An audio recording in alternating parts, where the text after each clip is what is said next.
There is a kind of exhaustion that doesn't come from the body, but from the soul. An exhaustion born from the constant effort of trying to make life happen through the force of your hands, the urgency of your mind, the anxiety of fear.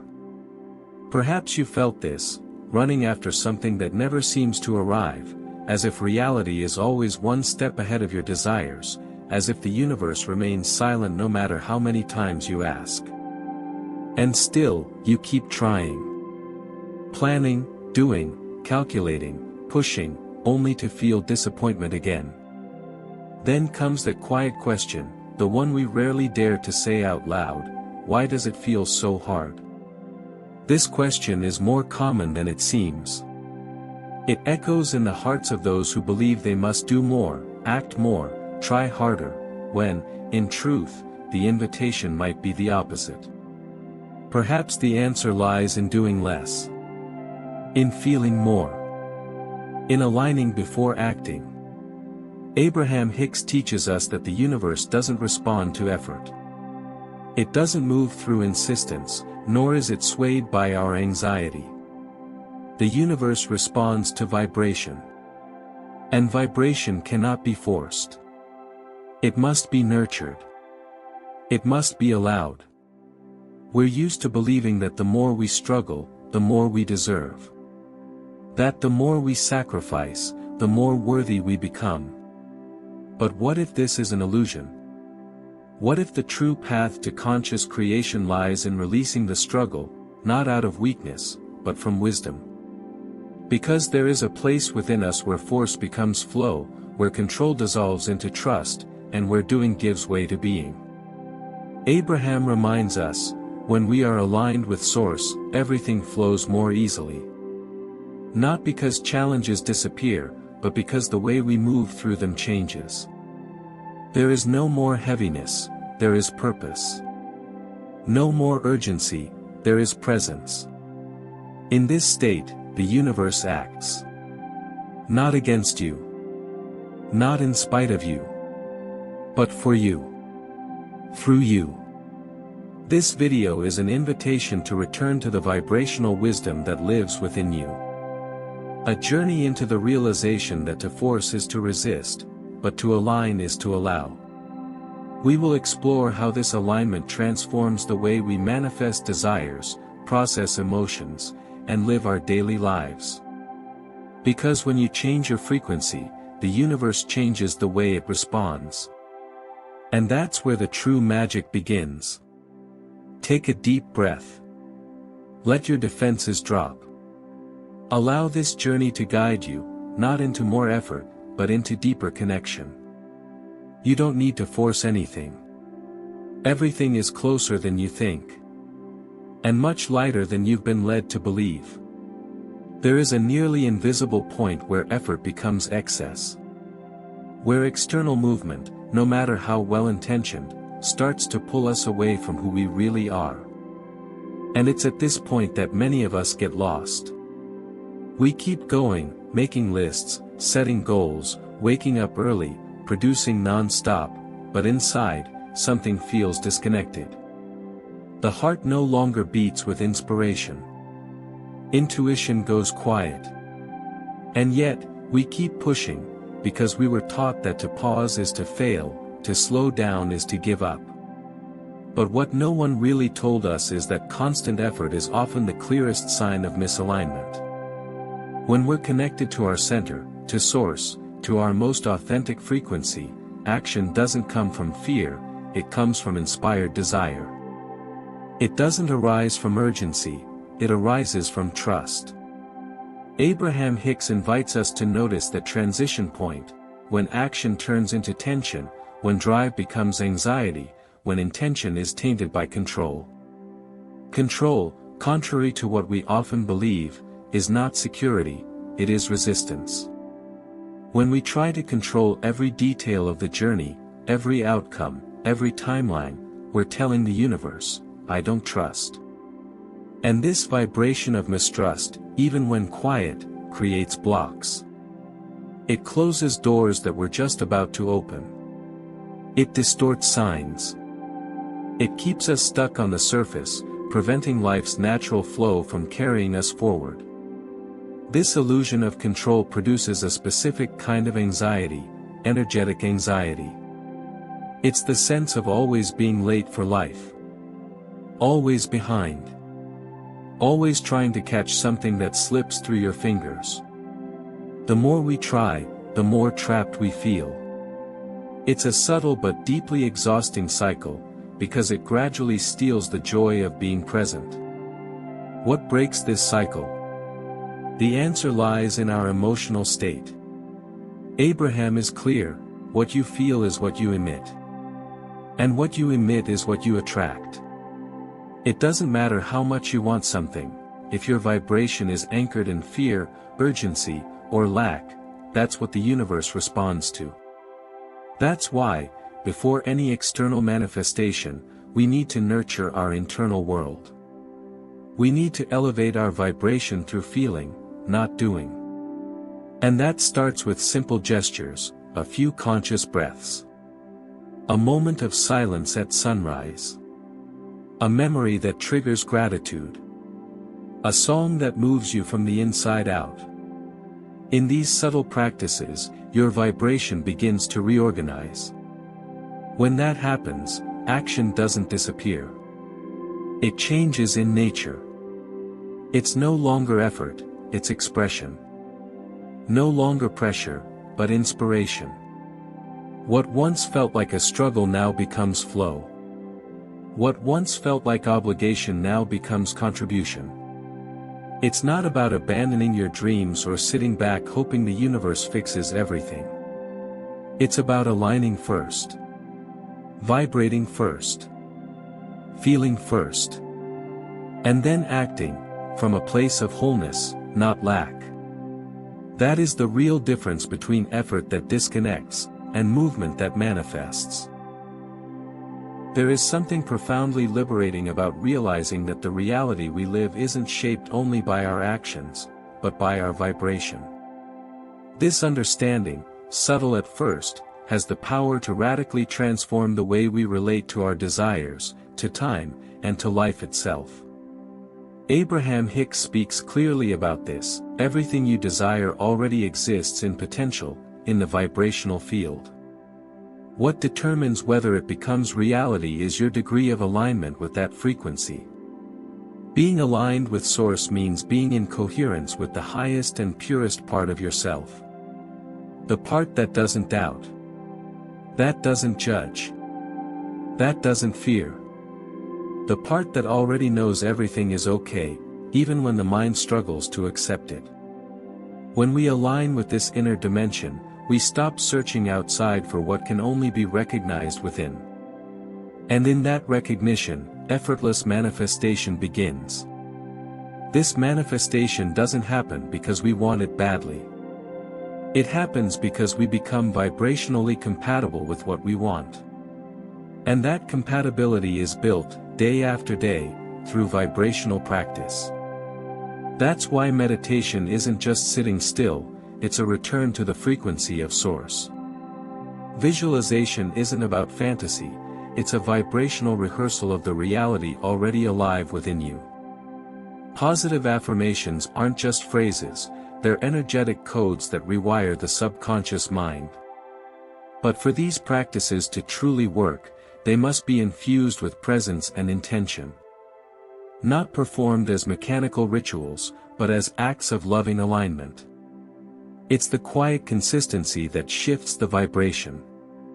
It's not about perfection. It's about conscious repetition. It's about returning, each day, to that inner place where everything is already well, and making that your vibrational home. Two emotions amplify this alignment almost magically: gratitude and joy. Not gratitude that waits for something to go right, but the kind that acknowledges the beauty of now. Not the loud joy that depends on stimulation, but the gentle joy that rises from presence. When you allow yourself to live in these frequencies, even for a few minutes a day, you're telling the universe, I'm ready. I'm in tune. I am allowing. And the universe responds. It always responds. Because, as Abraham teaches, it doesn't judge your vibration, it simply reflects it. Like a quantum mirror. And in that mirror, everything you emit comes back multiplied. So when gratitude becomes your natural state, it opens doors. When joy becomes your inner ground, it draws more reasons to smile. Effortless manifestation isn't about magic. It's about coherent frequency. It's about deep alignment. It's about remembering, every single day, that you don't need to chase what's already yours by vibrational right. You just need to become who you are, before the world told you to be something else. The universe works on your behalf, when you vibrate as someone who already trusts. There comes a moment on the path of conscious creation where the greatest act of strength is learning to let go. Not letting go of your dream. Not giving up your desire. But releasing the resistance. Letting go of the need to have all the answers right now. Releasing the urgency to make everything happen in the timeline of the ego. Surrendering the quiet expectations that weigh more than they seem. It is in this moment that we begin to understand the true art of allowing. And as Abraham Hicks reveals, allowing is the space through which the universe moves with wisdom, not by force, but through flow. Allowing is not passivity. It is alignment without rigidity. It is taking action without anxiety. It is knowing that there is a sacred time for everything, and that your role is to maintain an open, receptive vibration, one that matches the energy of what you want to live. When you allow, you step out of the role of compulsive doer and into the space of conscious co-creator. You remember that a greater intelligence is operating, and that it knows how, when, and where to manifest the encounters, solutions, synchronicities, and blessings your mind could never plan. But allowing requires courage. The courage to see that many of the blocks that hold us back aren't outside, they're within. They're in the beliefs we repeat without noticing.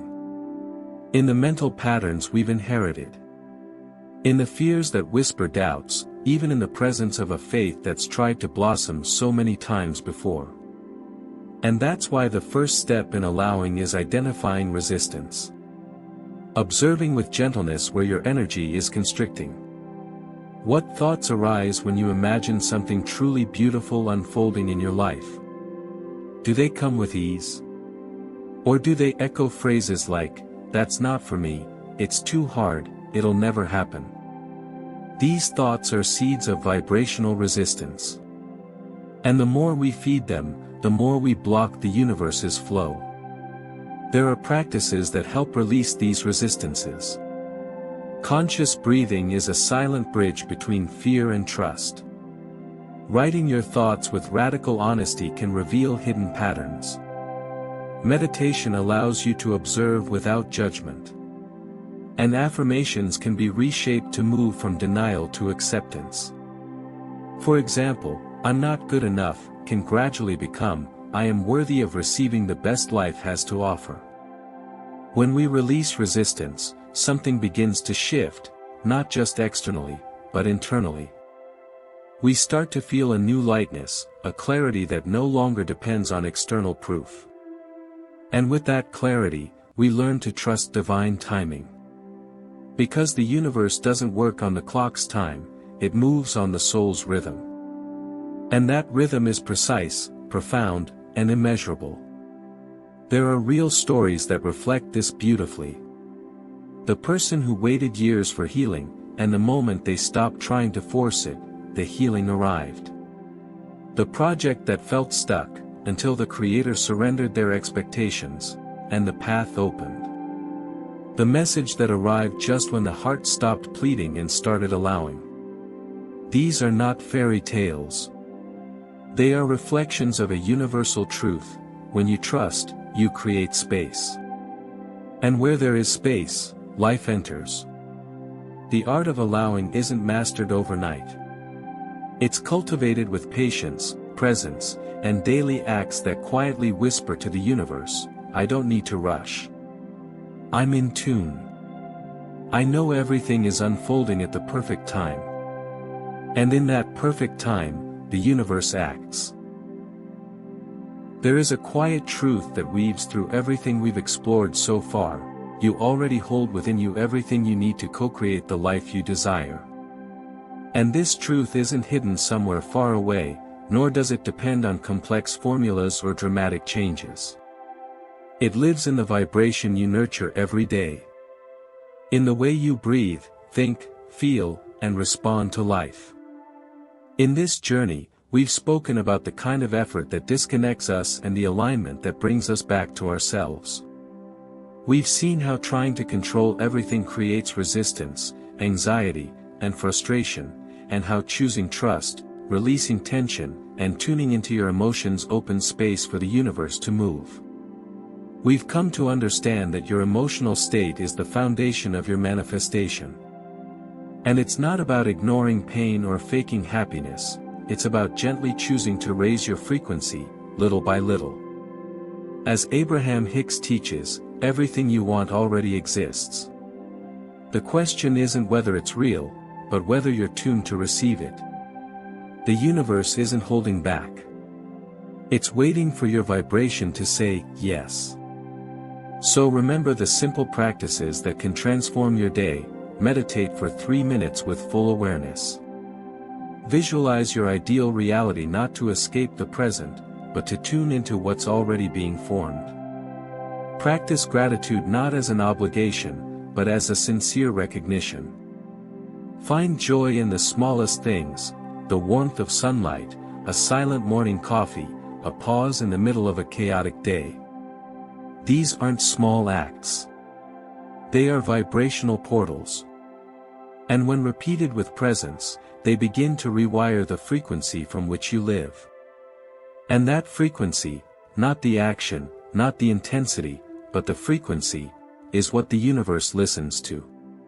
You don't need to become someone else. You don't need to prove your worth.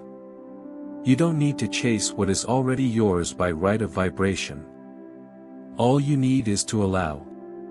Allow yourself to be who you already are. Allow yourself to feel what uplifts you. Allow yourself to trust something bigger, even when the path is unclear.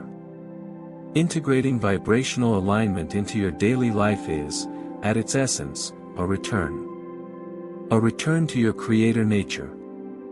A remembering that manifestation doesn't come from tension, it comes from coherence between what you desire and what you radiate. So now, breathe a little deeper. Feel your body. Listen to the silence around you. Imagine, just for a moment, that everything is exactly as it should be, including you. It's not what happens on the outside. It's what vibrates on the inside. And when you vibrate as someone who already has, already is, already trusts, the universe moves. It moves for you. Because you don't need to force anything. Just align. Just remember. Just allow. You still have time. But the soul's time does not wait forever.